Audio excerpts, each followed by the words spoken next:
ॐ श्री गुरवे नमः। ॐ शान्तिः शान्तिः शान्तिः। ध्यानमूलं गुरुः मूर्ति, पूजामूलं गुरुपदम्, मन्त्रमूलं गुरुर्वाक्यम्, मोक्षमूलं गुरुः कृपा। ॐ शान्तिः शान्तिः शान्तिः। प्रणाम भगवान। स्वामी राम तीर्थ जी का दिव्य ग्रंथ वेदांत शिखर से, और बात चल रही है वेदांत पर कुछ प्रश्न और राम के दिए हुए उत्तरों पर। तो अभी कल के सत्संग में आया कि जो धर्म राम सिखलाता है उसे कुछ लोग वेदांत की उपाधि देते हैं। सच्चा वेदांत केवल वेदों तक परिमित नहीं है, वह तुम्हारे हृदयों में विद्यमान है। राम एक बार तुम्हें सदा के लिए बता देना चाहता है कि राम केवल भारतवासी नहीं, वह अमेरिकन भी है। राम को केवल हिंदू न मानो, वह ईसाई भी है। राम को इस या उस मत या संप्रदाय का गुलाम न समझो।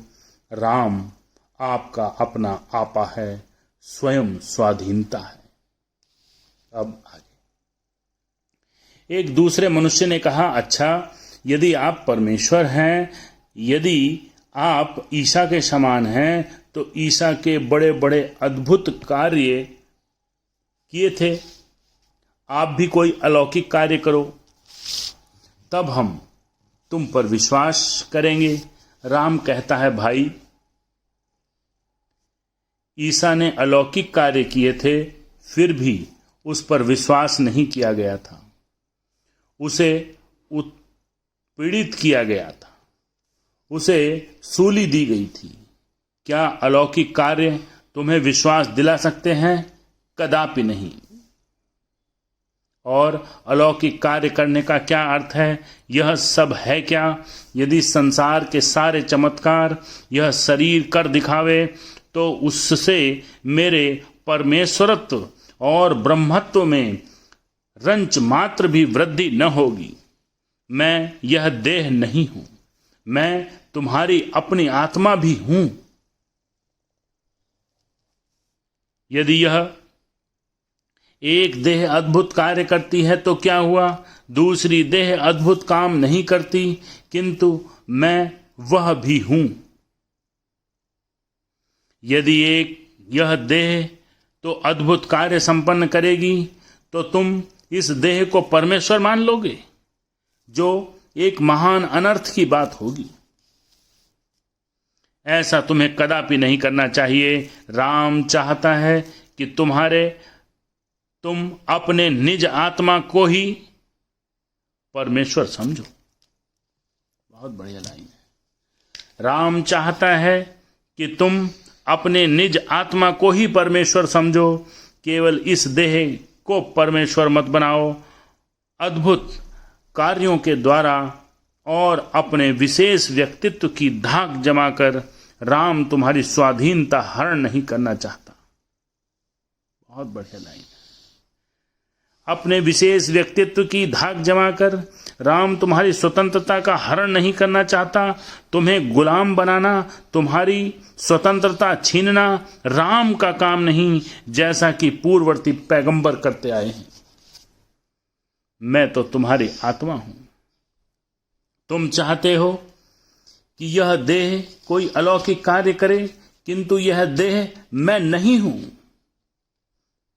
मैं तो वही ईश्वर हूं जिसने संसार रूपी यह महान अलौकिक कार्य पहले ही से करके रखा है। वही ईश्वर मैं हूं।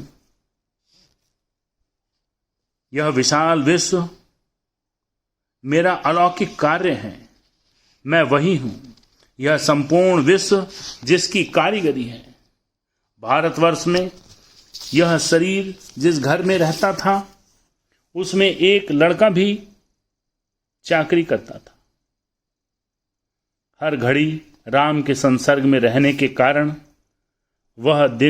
एक दिन वह लड़का ऊंचे भवन की सबसे ऊंची छत पर चढ़कर उच्च स्वर में पुकारने लगा, मैं ब्रह्म हूं, मैं ब्रह्म हूं।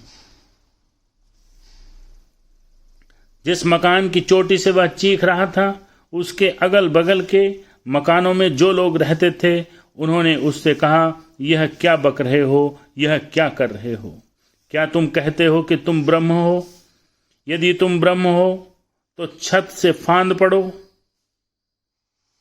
और देखें हम कि तुम्हें चोट लगती है कि नहीं।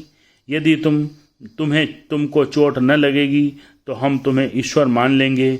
यदि तुम्हें चोट लगी तो हम तुम्हें मार डालेंगे, तुम्हें पीड़ा देंगे। तुम ऐसा क्यों बकते हो? ऐसी अधार्मिक बातें कहने का तुम्हें कोई अधिकार नहीं। बच्चे में ब्रह्म भावना की उमंग भरी थी। वह बोला, ऐ मेरे निज आत्मन, मैं नीचे कूदने के लिए तैयार हूं। तुम जिस नीचे से नीचे गड्ढे को बताओगे मैं उसमें कूदने को तैयार हूं। मैं जिस समुद्र को तुम बतलाओगे उसमें भी फांद पड़ूंगा, किंतु कृपा करके मुझे वह स्थान बताइए जहां मैं पहले से विद्यमान न हूं, क्योंकि फांदने के लिए ऐसा कोई स्थल भी तो होना चाहिए जहां हम फांद सकें, जहां हम पहले से ही विद्यमान न हो। मुझे ऐसा स्थान बताइए जो मुझसे खाली है, जहां मैं अभी विद्यमान नहीं हूं। और मैं तो देवताओं का देवता हूं, बस जहां मैं पहले ही से विद्यमान नहीं हूं, ऐसा स्थान मुझे बताइए तो मैं कूद पड़ूं, मैं वहां से फांद जाऊं। जो पहले से ही सर्वत्र व्याप्त है वह कैसे फांद सकता है? फांद तो केवल वही सकता है जो परिमित हो, जो एक जगह हो दूसरी जगह न हो। तब वह सज्जन जिसने लड़के से फांद पड़ने के लिए कहा था वह बोला, वाह, क्या तुम वह परमेश्वर हो? तुम तो देह हो देह। लड़के ने कहा, यह शरीर तुम्हारी अपनी कल्पना से बना है, मैं यह शरीर नहीं हूं। तुम्हारे प्रश्न और आपत्तियां मुझ तक नहीं पहुंच पाती। तुम्हारे प्रश्न और आपत्तियां मुझ तक नहीं पहुंच सकती। उनकी पहुंच केवल तुम्हारी कल्पना तक है।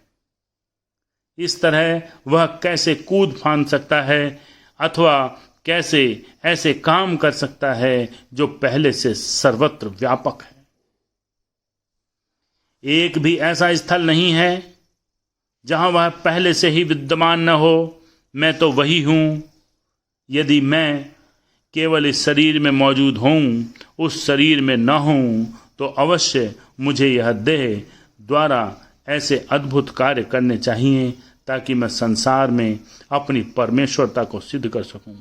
पर सारे शरीर मेरे हैं, पहले ही से वे मेरे अपने हैं। मुझे केवल अपना अधिकार लेना है, मुझे कुछ बनाना नहीं है। हर एक वस्तु मेरे द्वारा ही बनी है। मैं वह मूल वस्तु हूं, आत्मा हूं।